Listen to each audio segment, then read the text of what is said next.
গোয়েন্দা তথ্যের ভিত্তিতে আজ 19 ডিসেম্বর 2025 তারিখ শুক্রবার সকাল 6টায় অপারেশন ডেভিল হান্টর বিশেষ অভিযানের অংশ হিসেবে কক্সবাজারের মহেশখালী উপজেলার হুয়ানক ইউনিয়নের কেরুনতলি গহীন পাহাড়ত সন্ত্রাসী হল ডেরাত কোস্টগার্ড অভিযান চালায়। 4 দেশীয় পিস্তল, 2 দেশীয় 1 নলা বন্দুক, 10 রাউন্ড তাজা গোলা, 8 তাজা কার্তুজ, 3 ফাঁকা কার্তুজ এবং 7 দেশীয় অস্ত্রসহ মিন্টু বাহিনীর অন্যতম প্রধান সদস্য আহসানুল্লাহ নামক একজন কুখ্যাত সন্ত্রাসীরে আটক করছে কোস্টগার্ড।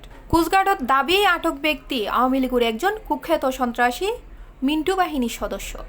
ডিসেম্বরের 19 তারিখ শুক্রবার আজনের সময় বিষয়গান জানিয়ে কোস্টগার্ড মিডিয়া কর্মকর্তা লেফটেন্যান্ট কমান্ডার সিয়ামুল হক বাংলাদেশ কোস্টগার্ড ও নৌবাহিনীর সমন্বয়ে মহেশখালী থানাধীন হুয়ানক ইউনিয়নের কেরুনতলি সংলগ্ন গহীন পাহাড়ে কুখ্যাত সন্ত্রাসী মিন্টু বাহিনীর গোপন আস্তানায় একটি যৌথ অভিযান পরিচালনা করা হয়। যৌথ অভিযান চলাকালীন উক্ত আস্তানা হতে 4টি দেশীয় পিস্তল, 2টি দেশীয় 1 নলা বন্দুক, 10 রাউন্ড তাজা গোলা, 8টি তাজা কার্তুজ, 3টি ফাঁকা কার্তুজ এবং 7টি দেশীয় অস্ত্রসহ মিন্টু বাহিনীর অন্যতম প্রধান সদস্য আহসানুল্লাহ নামক একজন কুখ্যাত সন্ত্রাসীকে আটক করা হয়।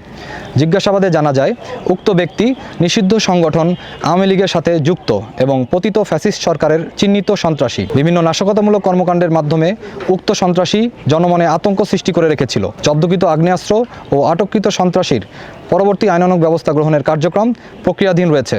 দেশের আইন শৃঙ্খলা পরিস্থিতি স্থিতিশীল রাখতে বাংলাদেশ কোস্টগার্ড ভবিষ্যতেও এ ধরনের অভিযান অব্যাহত রাখবে।